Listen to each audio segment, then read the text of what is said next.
anyways, well, just welcome here, and we'll kind of kick it off. I think we all know each other from past meetings, but you may not know Shelley. And so for Shelley's sake, if you don't mind, just Shelley, why don't you introduce yourself, and then maybe we'll just kind of go around the room for those that aren't city on the city council or David there, because you already know, just say who you are and what business you represent. So hi everyone, my name is Shelley Denison. I'm an associate planner in the Development Services Department. And I'm here tonight because our department is undertaking a complete update of the city's 20-year comprehensive plan. And traditionally in 21st century comprehensive plans, there's usually an economic development element that rhymes in the comprehensive plan. So I am wanting to make sure that we get you guys involved, so we're not, duplicating any work, and making sure that your goals and your visions match what's in the comprehensive plan. So I'll be talking about that a little bit later. Great, thanks, Shelley. And if you don't mind, I'll just call out so that, because no one knows who they are in the room, and I'll just go around my circle. But Aaron, do you want to introduce yourself? I don't know if Shelley knows who you are. Or... Hello, Shelley. My name is Aaron Soul with Suburban Auto Group on Highway 26 in Sandy. All right, thank you, Aaron. And Hans. Hi, Shelley. Hans Whipper. I'm the co-owner of Whippersnappers Kids Play Place. And before COVID, he printed money. He had a printing press. press. Right. He had a license to print money. Where'd that printing press go anyway? Yeah. I know it broke. We'll work with you. But it will start back up soon. So anyway, Bill, do you mind? Well, I'm Bill Schwartz. I own Boring Brewing Company here on the corner of Highway 26 and Bluff Road. All right. Great, and thank you. And we'll hopefully more people will be joining us here as they've in their busy schedules. If you don't mind muting yourself in between, that would be great, so we don't have feedback there. I think we're getting a little bit from Bill on yours, but that would be great. So anyways, we're going to start off, and I'll have David kind of go over some new items, the current status of our covered structure grant program. And it's something I'm excited about, in that the city's being able to help out and really change what our city is going to look like and what our residents are going to be able to kind of do outside in our months with rain and without rain. So, but anyway, so I'll let David talk about that, and then we'll jump into the Mount Hood Territory visitor and some of the last updates on the visitor data. So yeah, and there's just a few slides on that. There's just some interesting data that came back from a survey that I undertook from Mount Hood Territory regarding both national and local attitudes about tourism since COVID, but I'll get into that momentarily. Okay, there we go. All right, so first of all, the City of Sandy Covered Structures Program. Here's a little update as to what's going on. The structure for Ria's Sandy Family Restaurant is currently under construction. Finally, we're very excited about that. Footings were installed yesterday. And our contractor was out there today kind of finishing up stuff. Construction will be completed by the end of the month, with the exception of the electrical and the tieback. That might take a little bit longer, but Todd really wanted to work on getting the structure complete so they could end up having customers out there as soon as possible. So that seems to be going pretty well. I'll give you a little bit more of an update on that in a second. La Happy Creperie and Bar, is currently out to bid. The bid period closed today at 3 o'clock. Winning bid was Mountain View Contracting. That's the same contractor that's building the structure at Ria's. He was significantly lower than the other two bids that we received at $71,000, roughly $71,300. So that comes in within, it's a little bit above the projected range we had for that, but just by a hair. So we won't need to be bringing that one back in front of the Urban Renewal Board. I think we're good to go there. Sandlandia, it was ready to put out to bid. We placed that on hold yesterday because there's a couple of issues that we need to discuss in the planning department that may affect bid pricing. So we're going to talk about that tomorrow. Where I in a perfect world, I'm hoping to get that one back on track next week, and that project I'm hoping would go pretty smoothly. On the rest of them, we're expecting engineering back on No Place Saloon next week. And so it generally, once we get the engineering back, it generally only takes me a day to put together a scope of work and get ready to put that out to bid. So we're looking at No Place next week. Got to move some stuff here. Boring Brewing, Bill, you will be happy to know.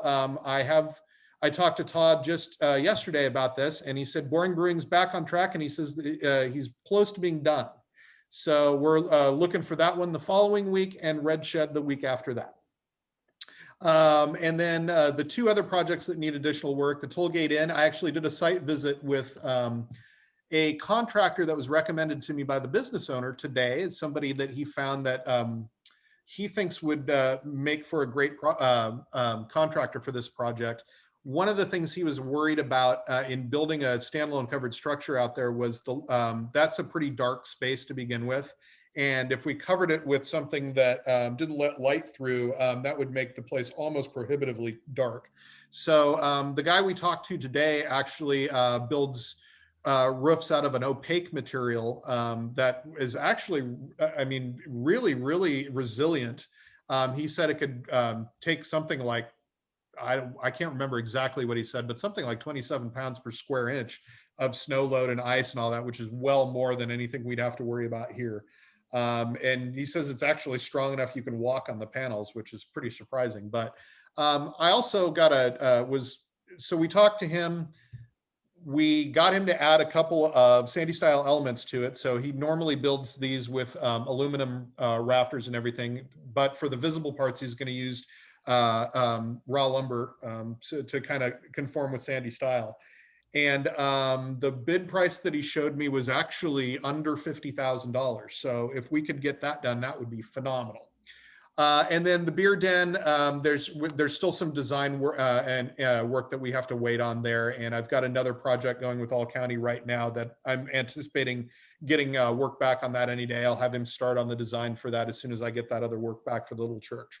So, and then as an added bonus, there's Sandy Family Restaurant this afternoon. Footings, like I said, are in place. They're going to pour, I think, tomorrow. No, I'm sorry. Concrete's going to be poured on Friday, and will take about a week to cure. And then the cool thing about this particular contractor and this particular structure, the structure's already built and finished. He has he builds the structures in their entirety at his shop out on Bluff Road, and then he kind of partially disassembles them, takes them down to the site, and reassembles them kind of like a Lego blocks, which I have to go down there and watch him do that. That's going to be, I mean, he claims he can put the whole thing together once the footings are done in 48 hours. So I'm really going to be interested to watch that process. But so like I said, this will be done in a couple of weeks. And that's what's going on with covered structures. Anybody questions? Yeah, just David, can you, I mean, for everyone, so we're all on the same page, because I don't know if everyone saw previous in previous meetings, I don't think everyone was here that's on this call, about what it's kind of looking like. We don't have a diagram on your slideshow there, but each of these, it'll have open timber, Sandy style. It'll have a very heavy base rock on the bottom, as you can see in this foundation thing there. So it'll kind of pop to the eye and look really like it belongs in Sandy with all of our other Sandy style atmospheres, and not be a temporary, like, you know, tent or whatever that when you come through. So it really will add to a dynamic of Sandy coming forward, and hopefully will be known as more of being able to have some outdoor seating and things like this in our wetter areas that are covered. David, do you want to add anything to any special things? I know one of the things that the city council was very concerned about and was putting in place on these is that electrical be included, because, you know, we know that it gets dark, lights there, and we want to make sure that things were not, people weren't trying to string lights over to something. And so even adding to that, to the projects, to make sure that that was the case. But it'll be exciting. We don't have one done yet. when it will I'm sorry, be I'm like. closed. So, but anyway, David, do you want to add anything about that so that I know Aaron and Bill, Hans? Yeah. If you guys want to get an idea of what these are going to look like when they're done, cruise down to Bornstead Park. We have 2 of these structures built. This is kind of what gave us the idea. This is part of what motivated us to do this. We built some shade structures down in Bornstead Park that we're using as the design basis for all of these projects. So if you're curious as to what a finished one of these will look like, just pop down to Bornstead Park and go for a walk down by the community gardens, and you'll see the 2 that are down there. If you can't make it all the way down to Bornstead Park, the gabled ends, the stone wrap, the heavy timbers, the metal bracketing and all that, you can see examples of all of that in the entry arch to Meinig Park in the parking lot behind City Hall. That's what one of the gabled ends will look like, if you can imagine that as a 3-dimensional structure. So, or just come back in 2 days. Yeah, or just come back in a couple of days and it'll be done. So we're very excited. I think that, it's a great idea. This is going to help out the economic development areas, for, 1 week of sunshine and that. So very excited about that. So Indeed. Thank you. Any questions? You guys have any questions on this? No, I think everybody's pretty well. Bill knows the program inside and out. And yeah, I think Hans is fairly familiar with it as well. So yeah. All right. We have Paul joining us. Welcome, Paul. Glad to see you online here with us. So.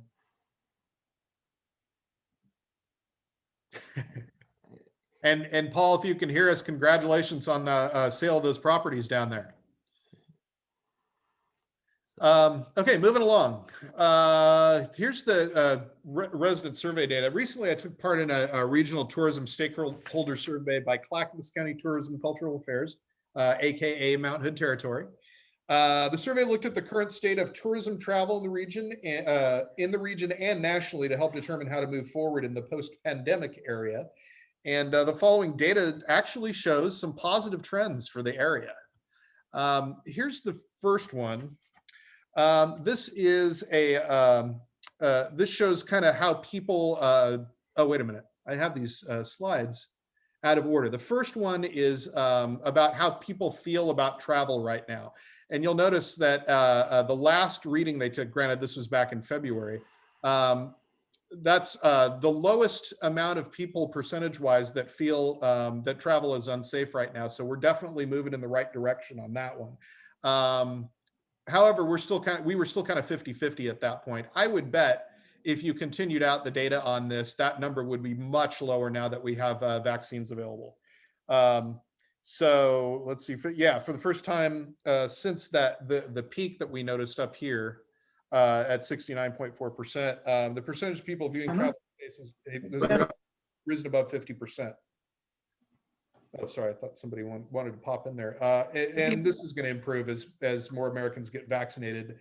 That number appears to be about 3 million people a day now, according to CNN and Washington Post and all that. So that's a good sign. Paul, I don't know if Paul, were you trying to say something? Oh no. Okay. Didn't know. So this. I've got some notes here I'm reading off of as well. Targeted advertising promoting community tourism is beginning to reflect resident pride in their communities again. The blue line you see there is people who, when they see tourism ads about their community, how they feel about it, whether they feel happy or unhappy about it. You'll see again, since the beginning of the year, that number the number of people that have positive views about seeing their community in advertising has jumped quite a bit, and we're hoping to see that continue to trend positively as we come out of this pandemic. This is the one I really wanted to show you, though. The most important data point on this one, and this is about this is the national data about how Americans feel about their next vacation trip, their next leisure trip. I would point your attention to the bottom right-hand corner of this under trip experiences of importance. And note that number, 50.3% of people say their next leisure trip is going to have to do with outdoor recreation. And another 45.5% said they want to connect with nature.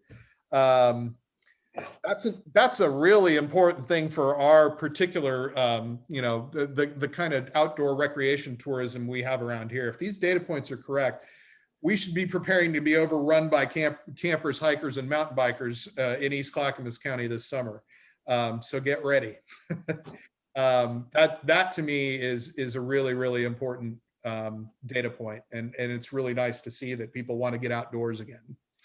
So, I just wanted to share these things with you as they come across my desk, to hopefully give us a little bit more, give us some positive feelings about where we are here out here in Clackamas County, and again, it's just nice to see people starting to think about these things again, and we're pretty well positioned for outdoor rec tourism when it comes. So I hope the businesses up and the villages and up on the mountain are ready for this too. Any questions? Cool. All right. All right. And before we get into that one, actually, let me stop sharing. Oh, sorry, Shelley. Well, great. Thank you, David. So we'll just kind of check in with you guys, let you guys see how you guys are doing, your thoughts and those type of things. And I'll just kind of pull around the room and see, we'll go from there. So in my first left-hand corner, I have Aaron. Aaron, how is it going? What, your businesses and what you see in the community, or anything you want to touch base on?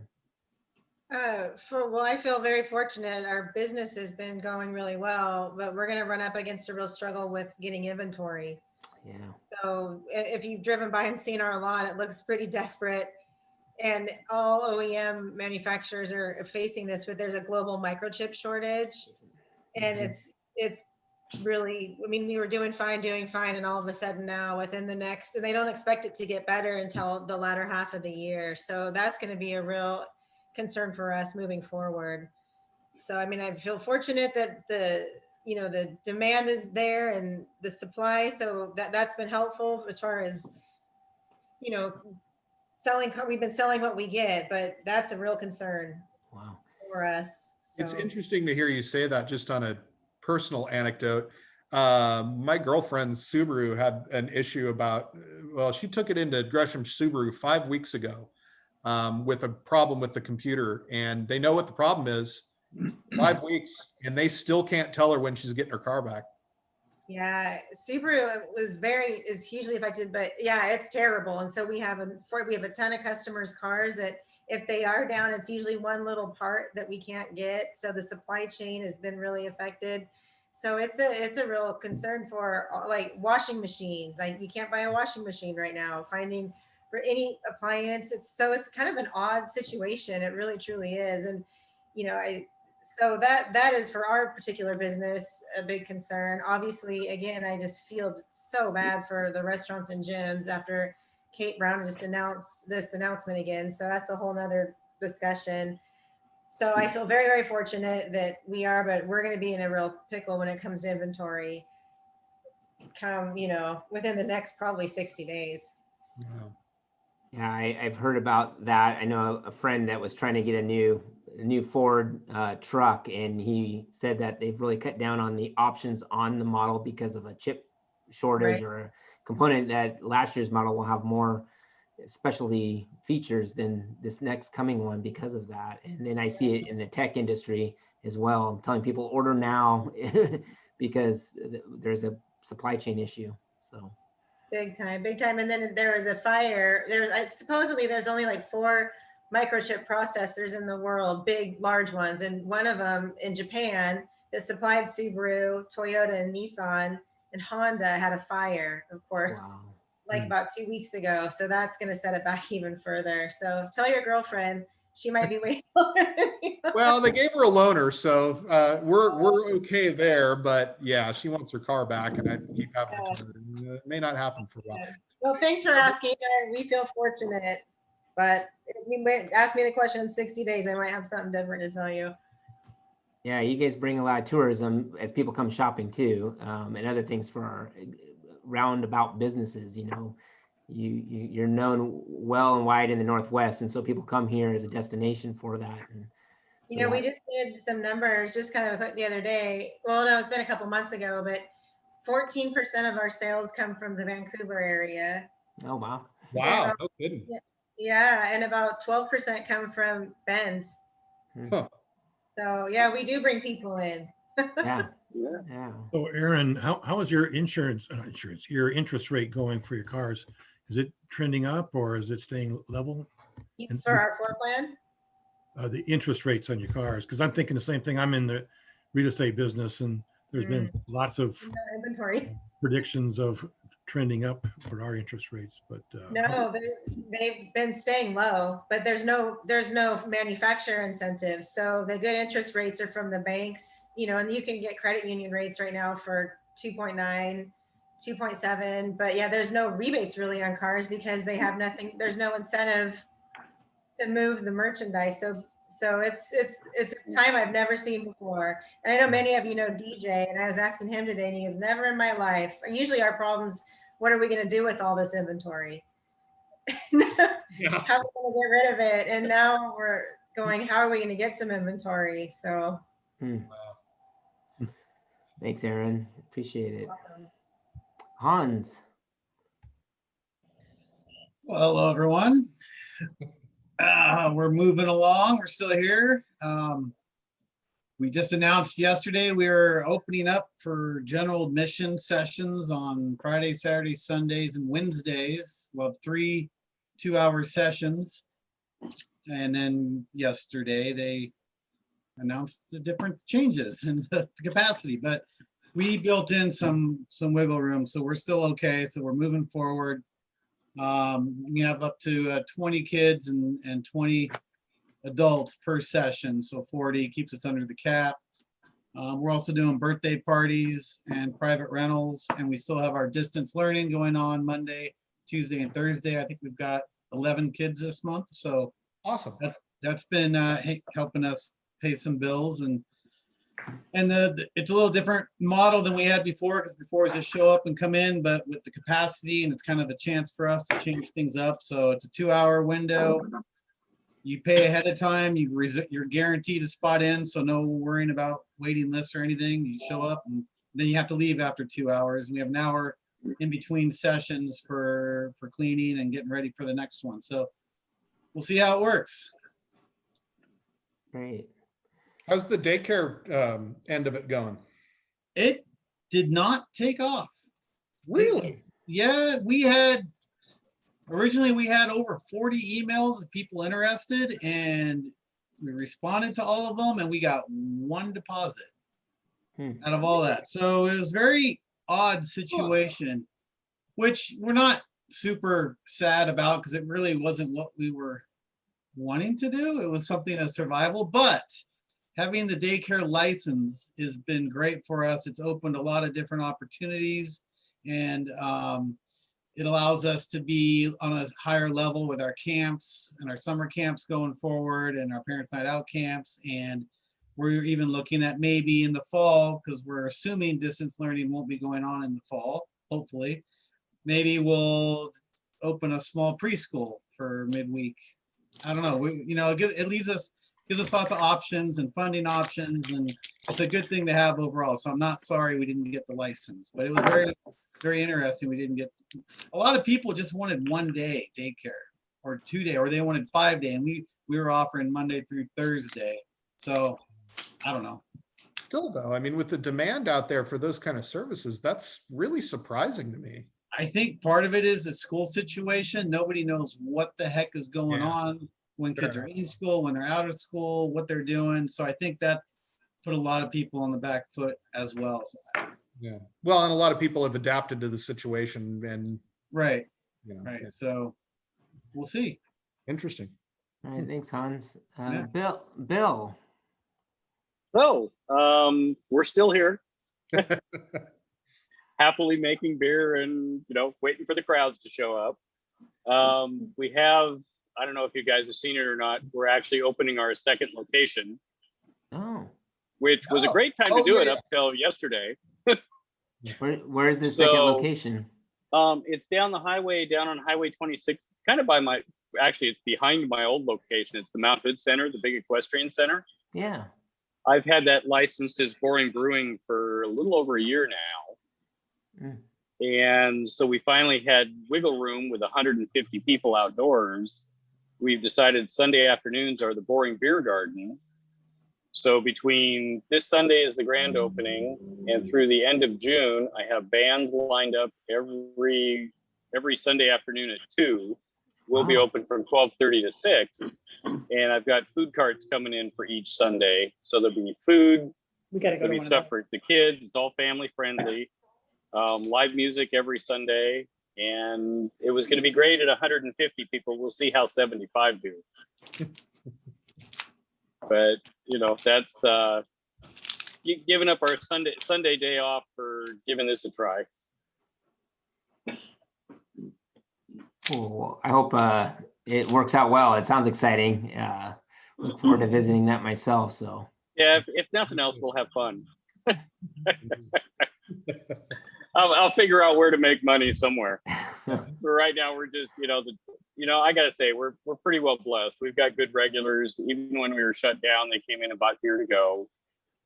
And so, the bills are paid, and that's all I can ask for. We've gotten some of the grants and stuff. Looking forward to the outdoor structure, because that obviously expands everything. Because even here, theoretically, I can have 75 people outdoors now. Because there's the strange part is there's no requirement well, you have to social distance, but there's no square footage requirement outdoors. There's just a number. So if we get really fortunate down at the Mount Hood Center, I may open a second bar down there and pull off the McMenamins Edgefield and just say, well, it's a separate bar. That's another 75 people. We'll see. wow. Hey, if But I McMillan will say, get away with it. yeah, I will say, it's like I tell everybody that comes in, it's not a political statement or anything, but, please wear your masks and wear them properly when you're out and about, because I just want to stay open. Mm-hmm. And I think we got lax because there's vaccines out there and everything, and everybody's sick of the masks. And whether they work or not, they're the rule. And it keeps my doors open as much as I hate them. Thanks, Bill. Paul. Hi, everyone. Well, we've been battling being closed for most of last year, and I think we lost about 40% of our membership and a third of our income. We've had a couple of good months. We'll probably keep growing, building back up. We've looked at some alternative revenue sources. We've got club volleyball for the kids going, since it's attributed to a school type sport. We're able to run those again. So we've got teams 12 and under, 14 and under, 16, and even 18. So we're able to do that. We've been looking at some other revenue sources, such as we've got what's known as a Vibrasonic.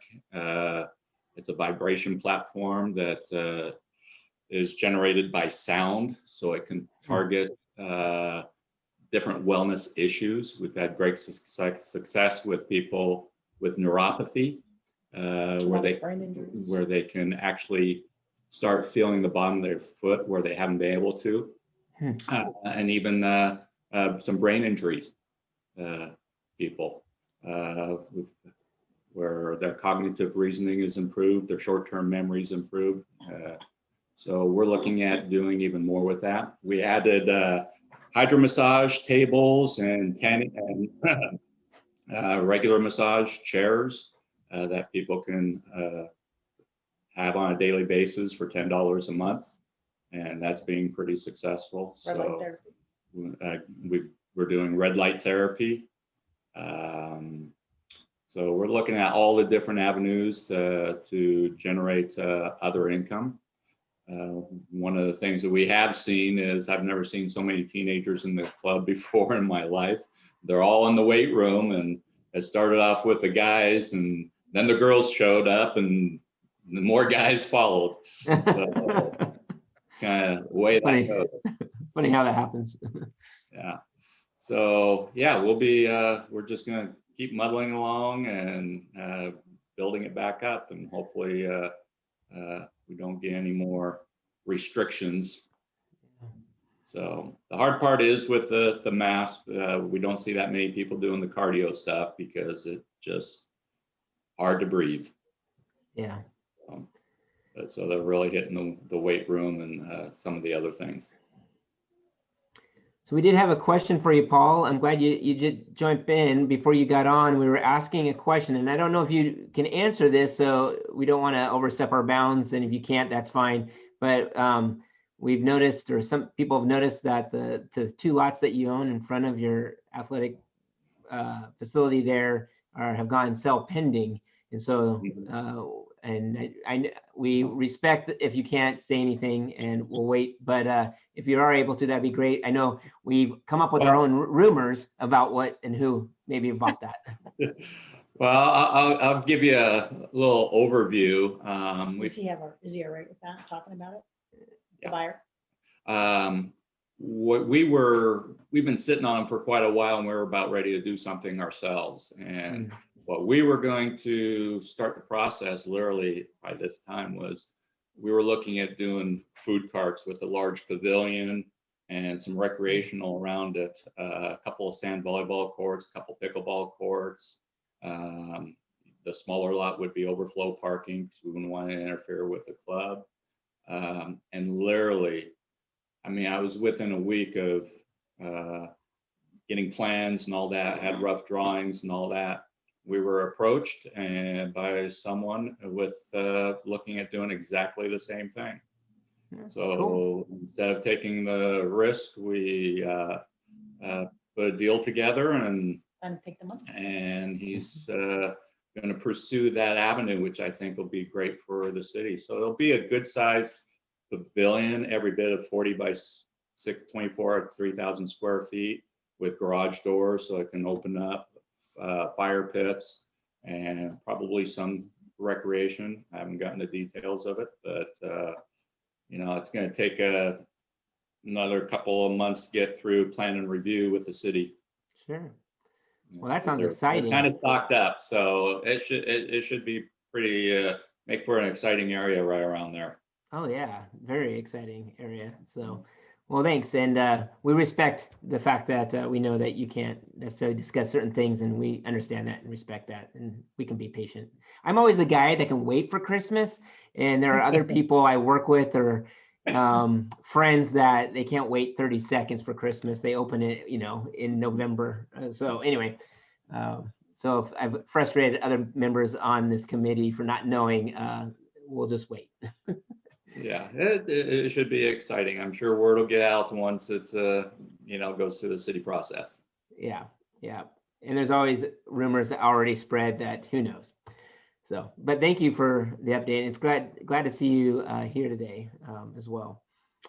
So, with no further ado, we will jump into the presentation with Shelley that she has. She was mentioning it a little earlier. Maybe, I don't know if Paul was on at the time, but maybe recap just quickly on what you're doing there. And we still don't have our presenter for next presentation. And so I don't know if maybe Shelley, if you could not do the same presentation for that gentleman, but maybe you can just recap a little bit, and we'll ask that person to come back at another time. But I still think it's worth maybe describing what that person was doing. And David, maybe Joey, you're able to, you've heard back from Joey on email or anything else. So, but I'll let Shelley jump in and talk about the comprehensive plan in the economic development section.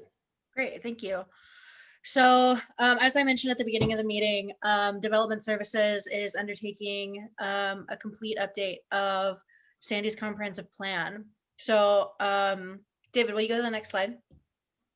So just to give a little bit of background on what a comprehensive plan is, it's a plan that guides long-range decision-making. So the planning horizon is usually about 20 years. It starts with an overarching vision for what, you know, different stakeholders want the city to look like. And then that vision is attached to goals, and then those goals are attached to policies.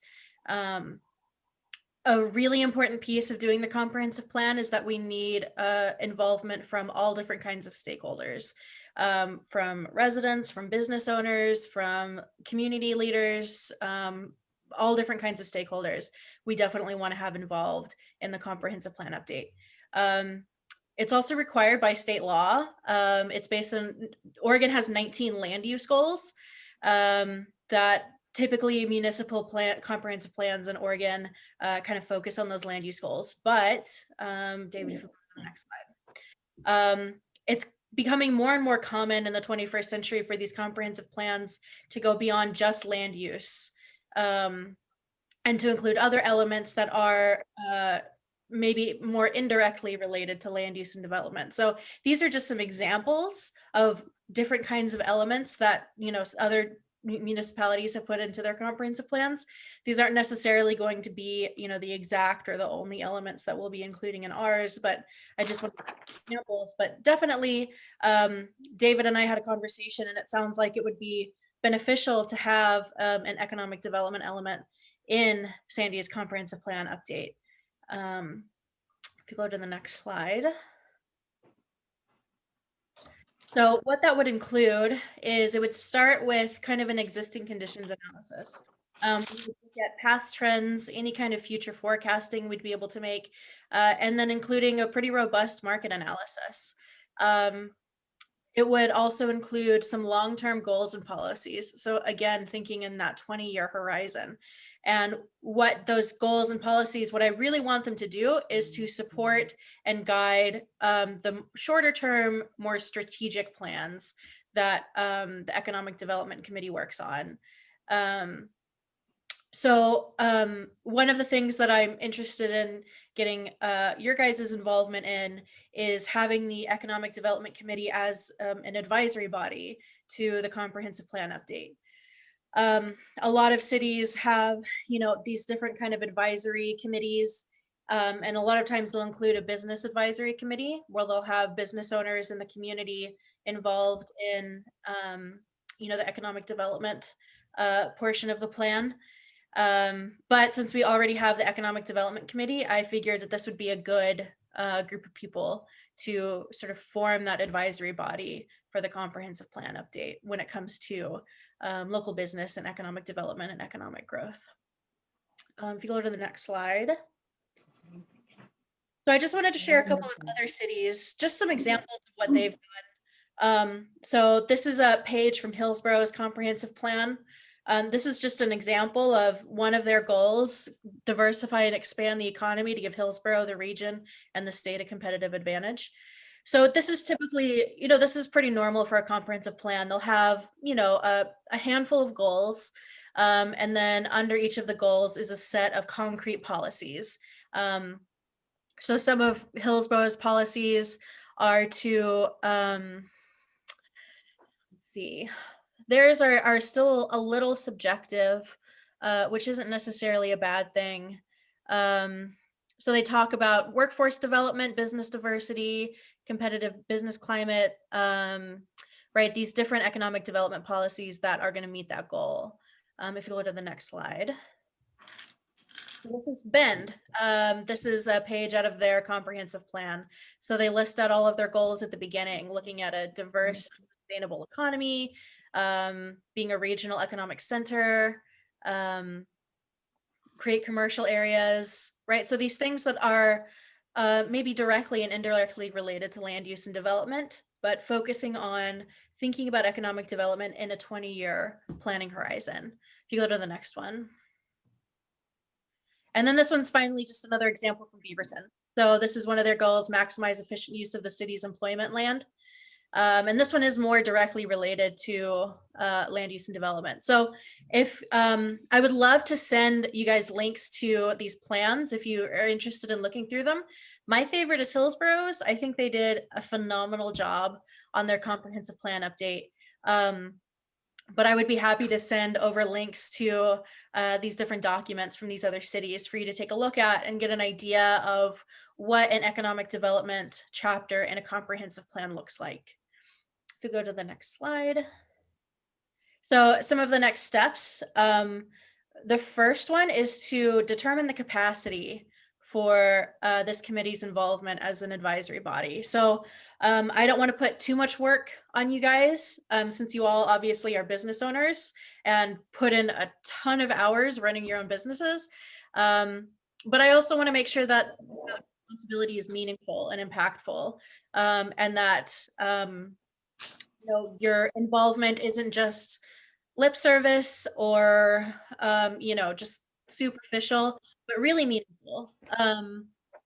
So I'd love to have a conversation with you guys about maybe what kind of capacity you have, whether that's how many hours a month you could put towards this, or different responsibilities you'd be interested in pursuing if you're interested in researching or policy analysis or anything like that.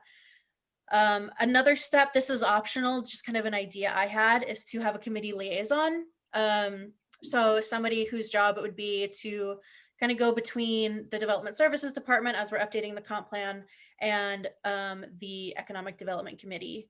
I feel like kind of the obvious person is David because he works in City Hall and he just has to walk 50 steps to get to my office. But if there's someone else that's interested in filling that role, I'm completely open to any of that. And then finally, a market analysis. David and I had a little bit of a conversation about potentially the Economic Development Office hiring a consultant to do a market analysis. And I would love to tie that into, include that in the existing conditions assessment of the Economic Development chapter. So I'd love to answer any questions that you guys have about this process, what your involvement could be, what the outcome would look like, anything like that. I'd love to answer any of your questions. So that's it. Thank you, Shelley. Appreciate that. And yeah, I'll just kind of start off in that we were looking at doing a market analysis aspects. I don't know if it was the same right before COVID hit, and we put everything on pause because we obviously saw a lot of change happening and things that were going to, maybe when we came out of the COVID era, not knowing how long it would be back then, a year ago, was, what things would change because of that. And obviously things will have changed. Some things haven't changed, which is great, but other things will change in maybe positive or negative ways. And so looking forward to that. A couple of questions I had is, what is your timeline on this? Is this, I know a little bit more than the rest of the group, but is it tomorrow? Is it in 5 years? Can you speak about the timing on this? Yeah, we're writing the whole thing tomorrow. No, so we're looking at about 2 years and some change. That's kind of the work breakdown structure that we've put together. So 2 to 2.5 years is our timeline for the entire project. There's obviously going to be, some periods of time when maybe the Economic Development Committee isn't as active in, playing an advisory role. If we're doing other things like talking, working with, natural resources or environmental sustainability. But other times, maybe when we're more intensive in the economic development chapter and writing that, there's going to be more opportunities for input and advisory involvement from the Economic Development Committee. Yeah, great. And I know, it's been 20 plus years since we had our 1997, I believe it was, our 2040 plan. And so, it's kind of gotten stale and outdated in that, as all things do, as plans need to be updated in this. And we didn't have one in the past. How will the economic piece of this in the comprehensive plan kind of play out? Is it really into some the policies or just the goal settings? I know you mentioned kind of both, the two examples on that, and what we put in there, will it be able to help us drive to encourage certain types of businesses that the community is desiring or needing in the next 20 years as we forecast? Or how is that then taken once we have the comprehensive plan to maybe attract businesses, family wage jobs, or industrial type of industry, or whatever the mix may be when the time comes? Yeah, so kind of the big example of how we can kind of legitimize those policies is through the development code. So that's a pretty heavy lift, right, is updating our development code to make sure that it reflects the comprehensive plan in an accurate and clear way. That's something that was maybe a little bit of a shortcoming with the 97 plan, because what we're finding is we're getting a lot of, well, I won't go into that. That's a whole nother topic. But yeah, so finding ways like, implementing things in the development code. So just, for example, thinking about exploring policies that, are related to the development code that would bring in, more business opportunities. But it can also go beyond the development code to think about, what are some incentives? How can we, combine regulatory tools with, market principles? Yeah, I think it kind of takes a lot of creativity and a lot of analysis to come up with really solid policies to guide good economic development over the course of 20 years. Great. I can't believe we don't have it already in there, and maybe that's because that was just the time that it was, and a lot of people didn't. So excited. Yeah. To see So I like looking at Sandy's. So the comprehensive plan that we're currently working off of, as you said, was adopted in 1997, and it's pretty bare bones, right? It's focused solely on land use and development. Really just focused on those 19 statewide land use goals. And I think the reason why it maybe didn't go a little further than that, maybe not getting into environmental sustainability or economic development or kind of these other elements, is because I think maybe the city just didn't have the resources or the staff or the time or money to really kind of go into these new directions. But as it's, 2021, there's kind of the expectation that a municipal comprehensive plan, especially for a growing city like Sandy, there's definitely the expectation that we get a little more robust, a little more holistic. Great. Yeah, I think that analysis is absolutely correct, considering that what the 2040 plan was done 1997. The city of Sandy didn't have an economic development manager until 2011. Yeah. So. Yeah. And there was also like 4,000 residents in 1997. Correct. Yeah. And the plan was actually being done prior to 97. It was just adopted in 97. Yeah. So. Right. Any questions, any comments from the group? No?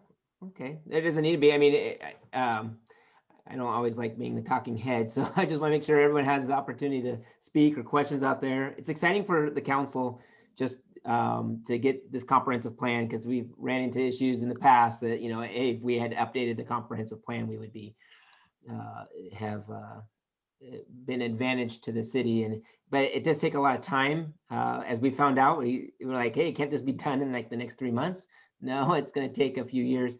And we're like, what? And then the other side of it is money. It just takes, because time is money and resources in doing this. And so that's why they're not done as often on that. But this isn't in a typical cycle. So, and again, I think, as you said, town was about 4,000 residents or so at that time. And we're now right at just under 12,000 or somewhere right in that number. So, yeah, 11,000. So anyways. Yeah.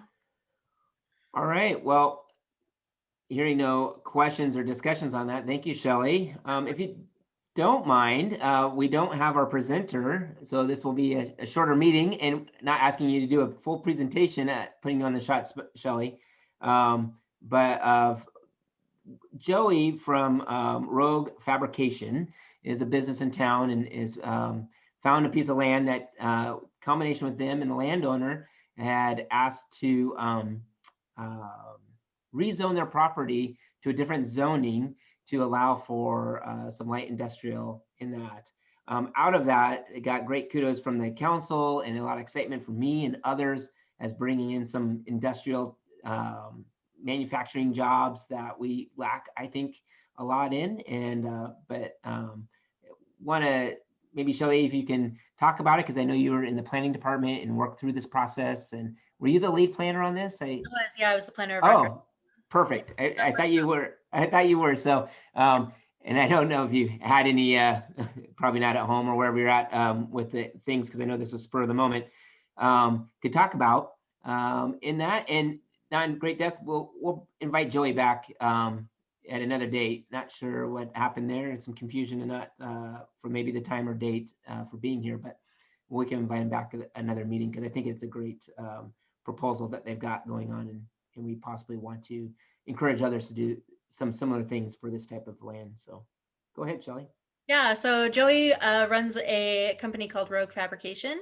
They do, well, fabrication work. So light industrial, right?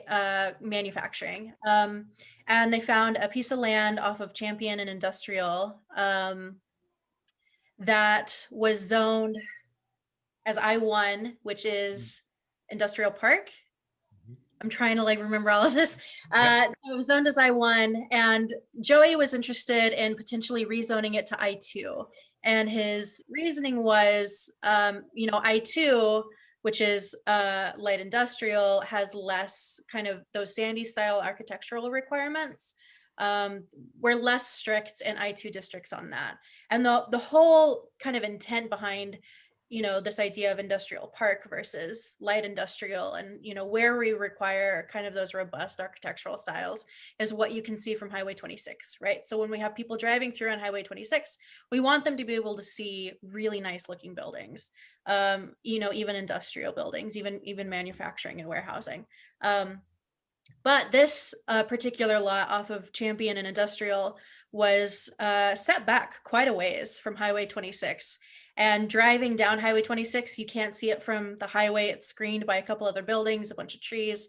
And so to the planning department, it made sense, right? If it means, having this land that's otherwise sitting empty, being able to be used for, a small scale fabrication, then that made sense to us. And so we did some collaboration and some negotiation with Joey to figure out, how can we still have a building that looks nice, and represents Sandy style architecture without being, cost prohibitive on Joey. And I think that was a really good opportunity for us to, work with a developer, work with a business owner to kind of negotiate those elements, those architectural elements. And so we brought it to Planning Commission, who were completely in support. We're totally, just fine with the zone change.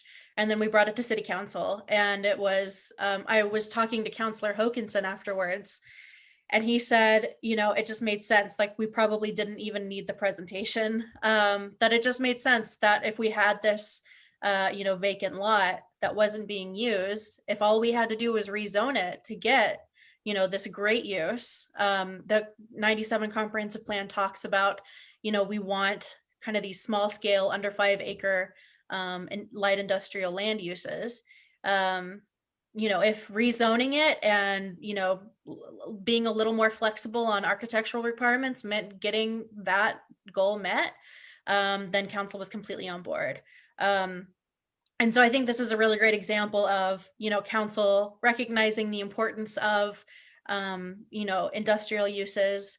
And I think this is also a really great example of sometimes people think about industrial land uses as being noisy or, polluting or smelling bad. But that's, with contemporary industrial land uses, that doesn't necessarily have to be the case. So this was a really great project. I was really glad to work on it. It's always nice being able to work on something that's pretty non-controversial that everyone kind of feels the same way about. I'm trying to think if there's anything that Joey would want me to say about this. I had a question. Yeah. How many jobs will it bring, and what do they make? Is that in the slides? I think I saw that in his slides. Act surprised if he comes back and shows you these slides. So. Oh, here we go. Yeah. This gives a little bit, well, this kind of talks about more about living wages and what they pay. I can tell you that I think Joey said when all is said and done, when all this is built out, this is going to bring a minimum of 25 living wage jobs to Sandy. He already has 4 or 5 employees that he's paying a living wage right now, including himself. And like it says here on the slide, I think they start at over $19 an hour for a manufacturing job. That's, you know, that doesn't require any sort of college education or anything. That's pretty good. Yeah, with benefits. Yeah, and with full benefits and everything, and a 401k and all that. So what they do is he manufactures equipment to bend metal piping. And the number of applications for that is just through the roof. I mean, he says he's built everything from dune buggies to mechanical equipment to mountain bikes, I think he mentioned at one point. But yeah, that's what he does. He builds equipment that bends metal piping. Mm-hmm. Yeah, and it's also an exporting industry, which from an economic development standpoint, exporting industries are highly desirable. Yeah. They're in the industry, they're called traded sector businesses. And a business is a traded sector business if it makes something, a product that is the majority of which is sold outside of the state of Oregon. And he says more than 90% of what he makes is sold outside of the state of Oregon. So he absolutely qualifies as a traded sector business. And because of that, he qualifies for a enterprise zone property tax exemption through Clackamas County. So this is the first enterprise zone business we've had come in my tenure. So really also very excited about that as well. That's pretty cool. Yeah. I mean, so he's going to get a property tax, not an exemption. I think it's a reimbursement on his property tax for a minimum of 3 years. And if he meets the higher end, and I don't know if they do, there's 2 different tiers to the enterprise zone program. The higher tier, I think you have to pay at least the average of whatever the average wage is in Clackamas County, which you can include benefits in that, but that's somewhere around 55 or 60,000, I want to think. So I don't think that he could meet that. But the lower end, I think the lower end of it, you have to pay a minimum of like $17 an hour. And he starts at 19 plus benefits. So you can count the cost of the benefits as part of the salary as well. So there's no question he's going to make the 3-year eligibility. Nice. What's the timeline of this? I mean, building, you'd have to talk to one of our permitting people. The zone change goes into effect next week. But as far as his actual, building the property and starting to use it, I'm not sure. Yeah, I do know he's building it out in 3 phases, and which is what's shown here. So the large building is going to be on the right. It's going to be built first. And he's going to move. He's currently working out of his garage. And he's going to be moving all his equipment into that building and restarting up the business there. And then phases 2 and 3 will come somewhere down the road. But I think he plans to be operational in that building within a year. Great. I missed part of that because my Sandy net froze, Jeremy. But I always take the blame for no. No, it may be your wireless. I don't know. We'll just go with it. Your CPU, your antivirus is running. I don't know, but not your fiber. Yeah, I want to say, I've been on the council. This is going on my 15th year. I did planning commission for 2 years, and about 12 years ago or so, I chaired a committee. Everything we've seen since I've been on is everyone wanting to take their I2 zonings and zone it I1 because it gave more flexibility in I1 to do some things. And about 12 years ago, we even edited and changed with a committee that I ended up chairing on what type of things could be allowed in this I1 to create more flexibility as people didn't want to get fully into a C2 versus more industrial. They wanted to be able to have more commercial activity in these spaces. And so time after time, back then we would get everyone wanting to change to out of I2 and I1 and depleting our I2 atmospheres. but doing that required more of the Sandy style architectural type of things we did. And so in his presentation there, some of that is roof pitch. And so when you're doing industrial stuff, roof pitch becomes very difficult because of the way they need to do piping and everything else in the manufacturing inside the building. Some other things is in that every so many feet, you need to have a break in the building so you don't get, a city long block all being one particular flat wall. And so there's these breakups every so many feet to give that architectural kind of look. But what they did here, and they have the preliminary drawings there, is they implemented a lot of the Sandy style aspects of things in it, even with that, with some of the awnings and some of the framework there, and lowered the pitch there. That I think is very comparable to the Sandy as we are in Sandy style in that. The corner, if you're familiar which corner exactly, it would be kind of right there down the street, half a block across the street from Myers gas station, or across the street from the church there in the parking lot of the theater, right next to the city public works building. So there's that lot there that has not been developed yet. And so having some traction in that in areas there, I think is really exciting for the city council, as well as that and some of the higher paying jobs as it comes to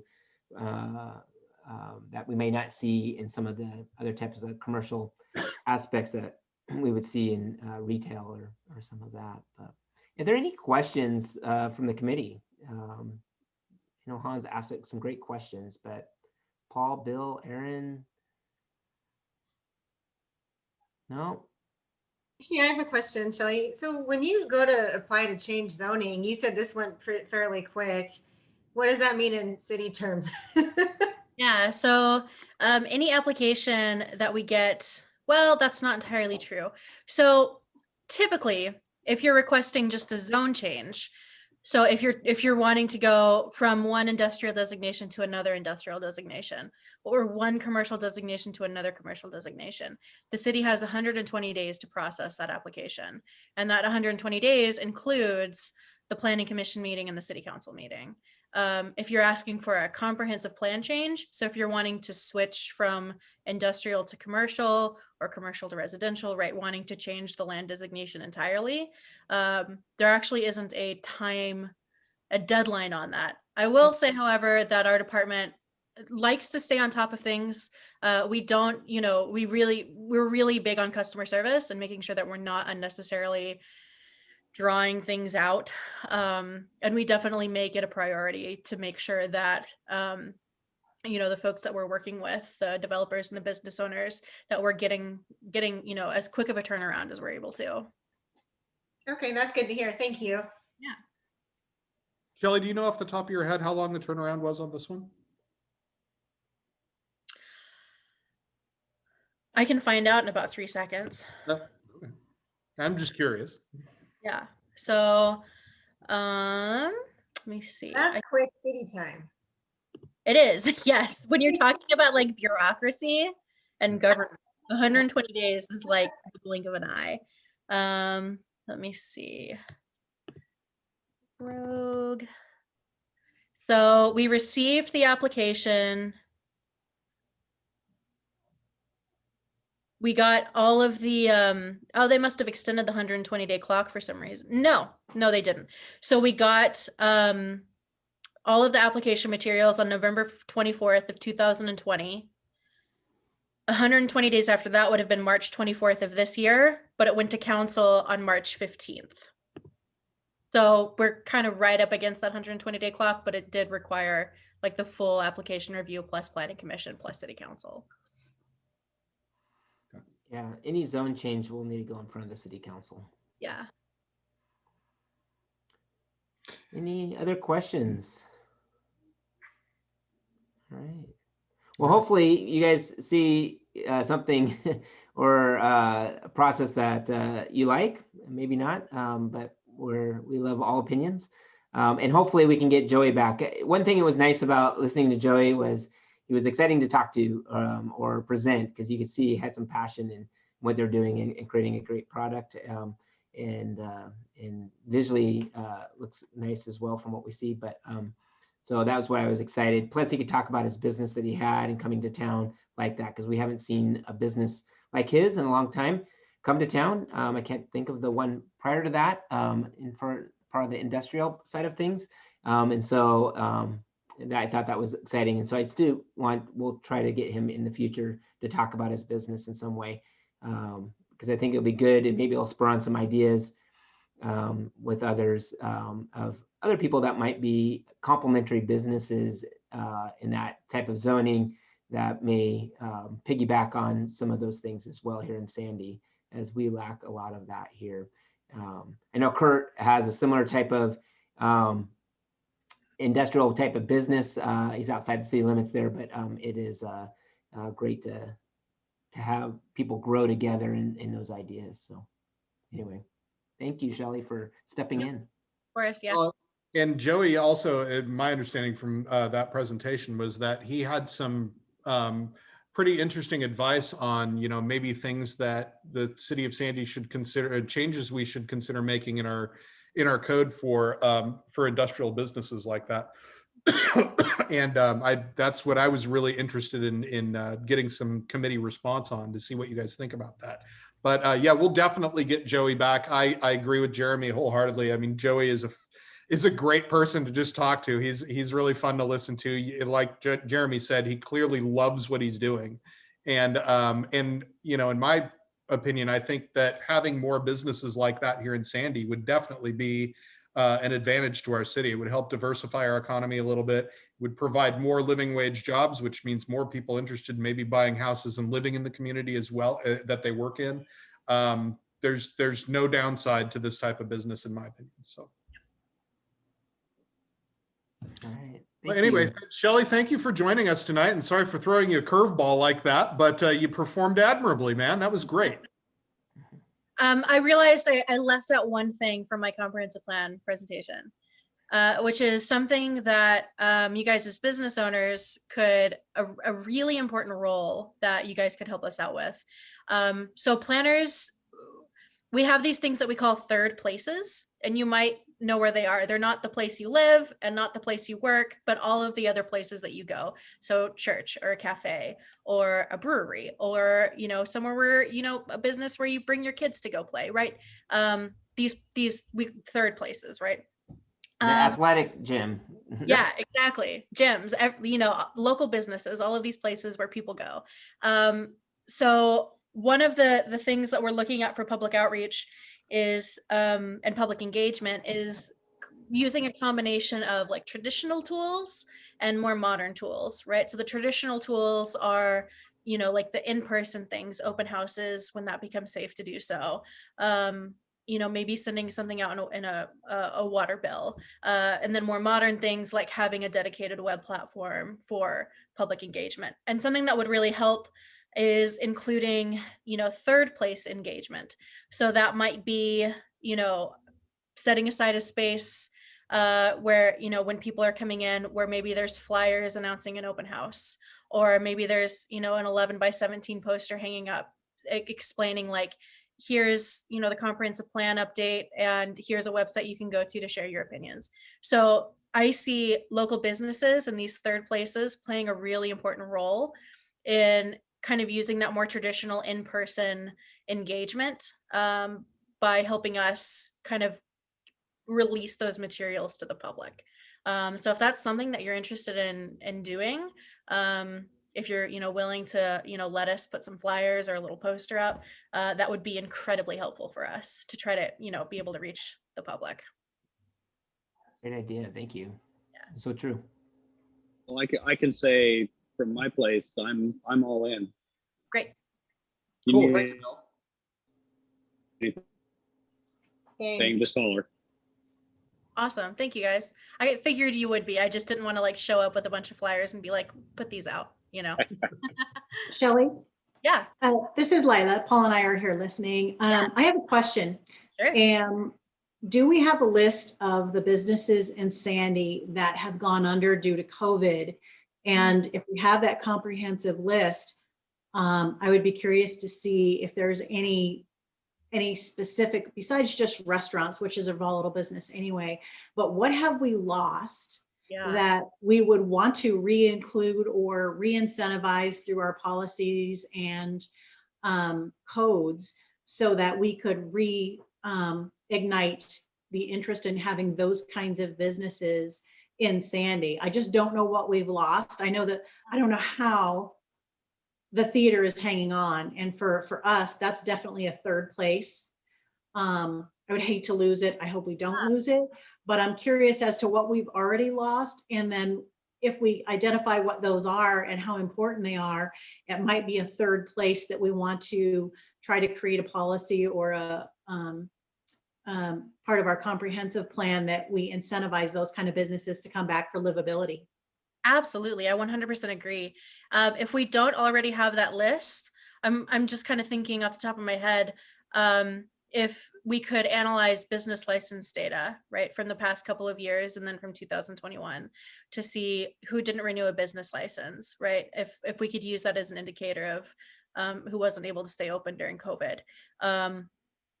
But yeah, that's really great. And, implementing a policy in the comprehensive plan saying, what are these third place businesses that we want to incentivize and how can we do that? I think that's really great insight.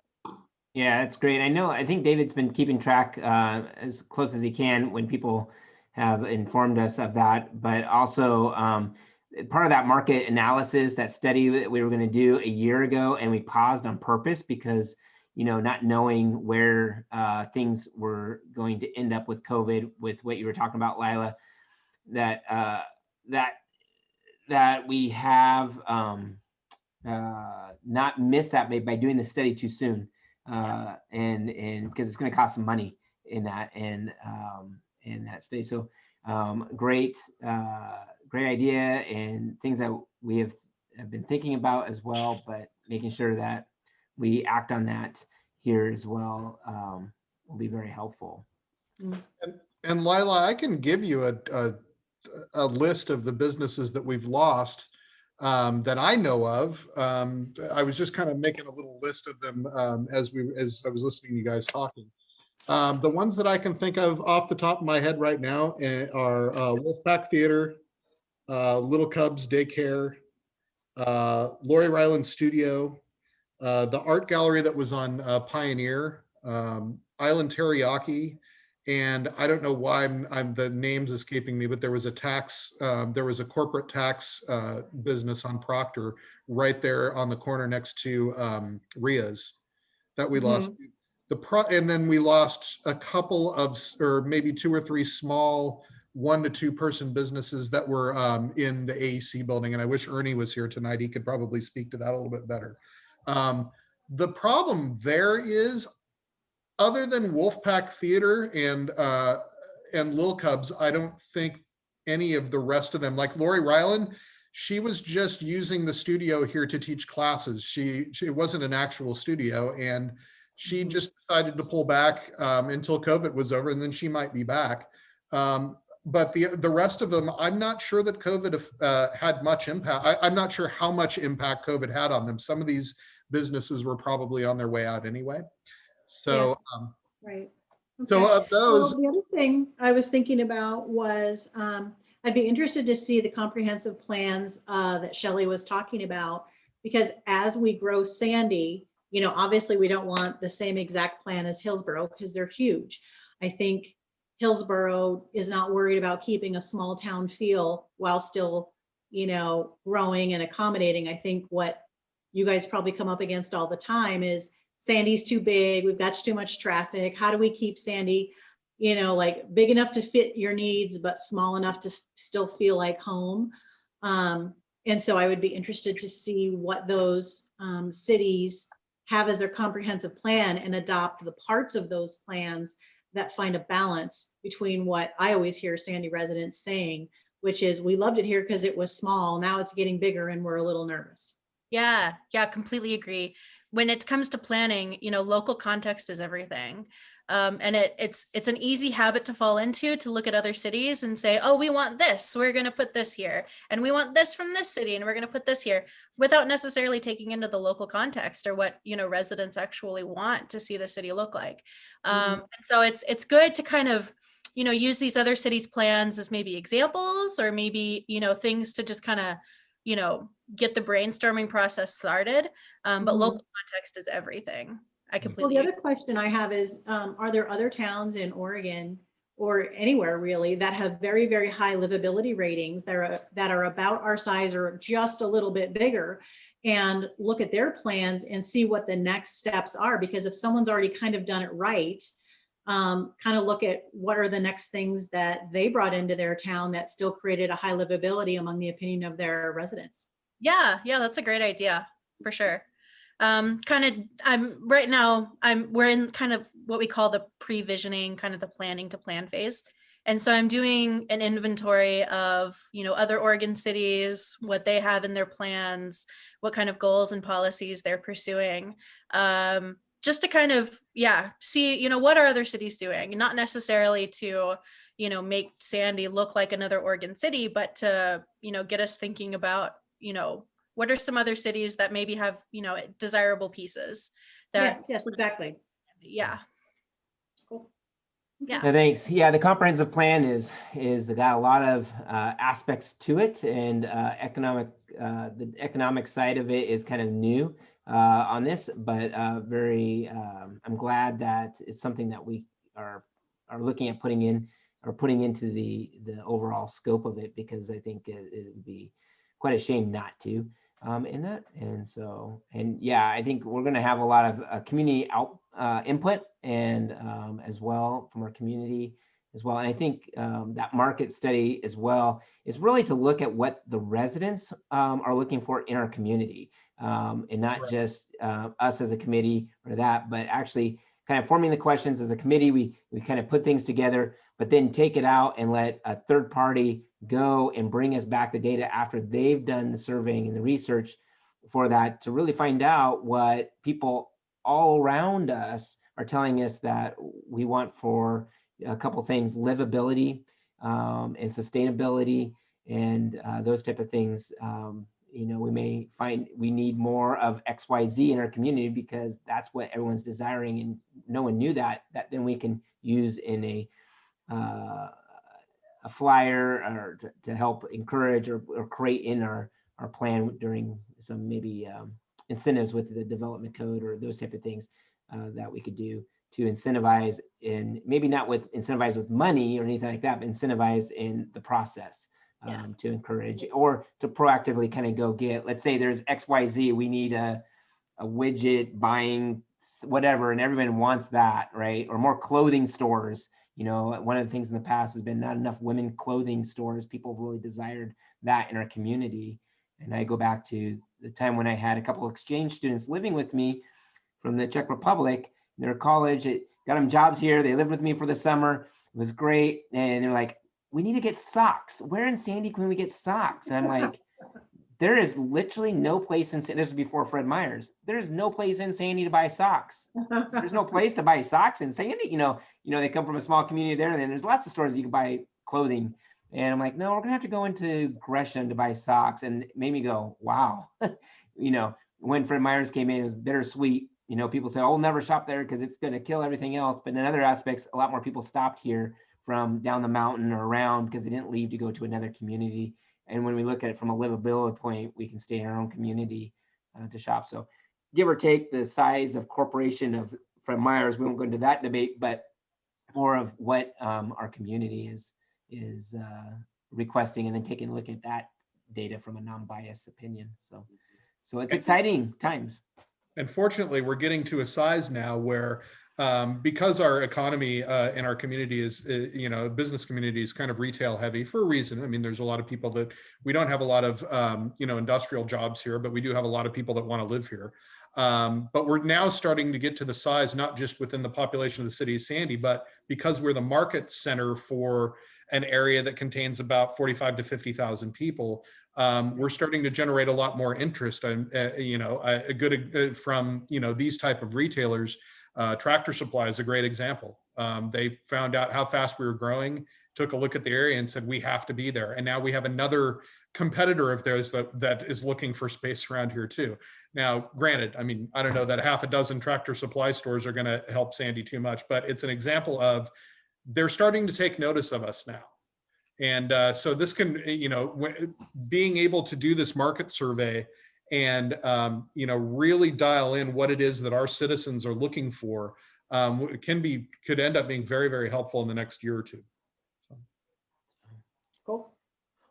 Well, we had one more thing, and David and I already talked. If we were running out of time, we can punt that to the next time we meet. And that was kind of creating this flyer. I'm always talking about a 1-pager, 2-pagers, and I've learned in marketing and business and everything else that you want to be able to present whatever it is in a very concise thing that people don't want to read more than 1 page. You got to get their attention, and you got to do what you need to do in 1 page, or you've lost them. If you give them 20 pages or whatever, they're never reading it, and it's a waste of paper and these type of things.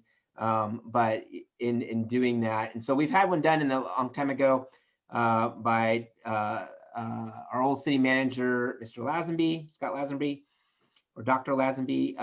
He was talented in many different ways back in the day, but our city's changed quite a bit. And so we'll talk about that at the next meeting. I want to be respectful for everyone's time because we're coming up on the 8 o'clock hour. And I know you're all busy, but if there's any last words of anything anybody wants to say or anything, please let me know. One last thing. Yeah. It's a plea. I need about 1,500 square feet somewhere in the Sandy area, either with a walk-in cooler or where I could put a walk-in cooler to be a fulfillment center for another business that may end up putting their factory and everything here.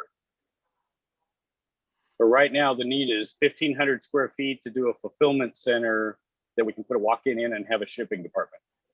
If anybody's got space, I'd love to know. Yeah, and I think that's a great kind of a play into what we were talking about with, hey, Joey's on. Yeah. That's okay. About what he was presenting there and moving into space. And I believe some of the other space might have been for maybe leasing out or things in future developments, but I don't want to speak for Joey. But in that same industrial type thing as that light industrial C2 area we was talking about. Well, I'll be honest with you. My need is in like the next 30 days. Oh. I was going to say, talk to and then we'll build on to there. Talk to Kyle from Bull Run Electric. Yeah, Kyle. He's okay. Space. So actually, does the Bombas have a walk-in cooler? Yeah, but the problem with that property is that the owner is elderly and is not interested in transacting at all. Right. Oh, okay. And I'll buy a walk-in cooler. That's not a problem. We just need, like I say, I base it off of where I'm at here. It feels like I need about 1,500 square feet. That's a big one. Hey, David, can you take off the slide? Oh yeah, sorry. Yeah. Oh, and if it motivates anybody, I'll give you one little hint. It's chocolate. Chocolate. Oh. Really, really, really good chocolate. Okay. Actually, thank you for mentioning Bull Run Electric, because I had forgotten about that project. But yeah, he is going to have a couple of spaces over there that he's looking to lease. I did talk to him today. I don't know how quickly the building's going to get built, but they are working on it right now. Okay. Yeah. You want to touch base with him and get with me? I'm sorry? You want to touch base with him and get with me? Yeah, absolutely. I'll shoot him an email in the morning. So we'll let you guys connect offline there. Appreciate that. And just be respectful for our 8 o'clock hour. So if you need to drop off, Joey, welcome. And sorry we missed you earlier. But we all talked about, or I talked about, making sure that we have you back at another time during our meeting there, because really excited about the project and what you presented there. We just kind of gave a quick snapshot of the building there on the outside, but wanted to come back to be able to present to this committee, you know, what is it that you're doing in that building, and the excitement that you really spurred up in the city council, myself as the chair of this committee as well, and that type of thing. So we understand if anybody needs to drop off right now, I appreciate it, but I'll stick on for a little longer. But yeah, sorry if we've gone over. So yeah, but Joey, yeah, if you're available to join us for next month's meeting, we'll put you at the front of the line. Yeah, I'd be happy to join for next month. I had the time wrong, and that's 100% my fault. And oh, no worries. Sorry that I did. You're running a business owner myself. Things happen. I understand. Yeah, you're a business owner. We totally get that. No problem at all. We understand. Everyone in this group understands how busy business owners are. So especially right now. We appreciate that. But there was a couple questions. I don't know. It was about family wage jobs. How many family wage jobs, by Aaron, you were looking at? Just question for me: how many do you think we are going to create here? Yeah. Well, so far our company has like a little over half a dozen employees, and our sales are growing so far 60% this year compared to last year. Woo! So yeah, I know. So that means about every 16 months we'd be doubling that. So we'd have 6 by the time we build the building, 12 a year after that, 24 2 years after that. I mean, you can't forecast that, but yeah, I'm thinking, you know, a handful when we move into the building, more than just moving the jobs we have there over to the building.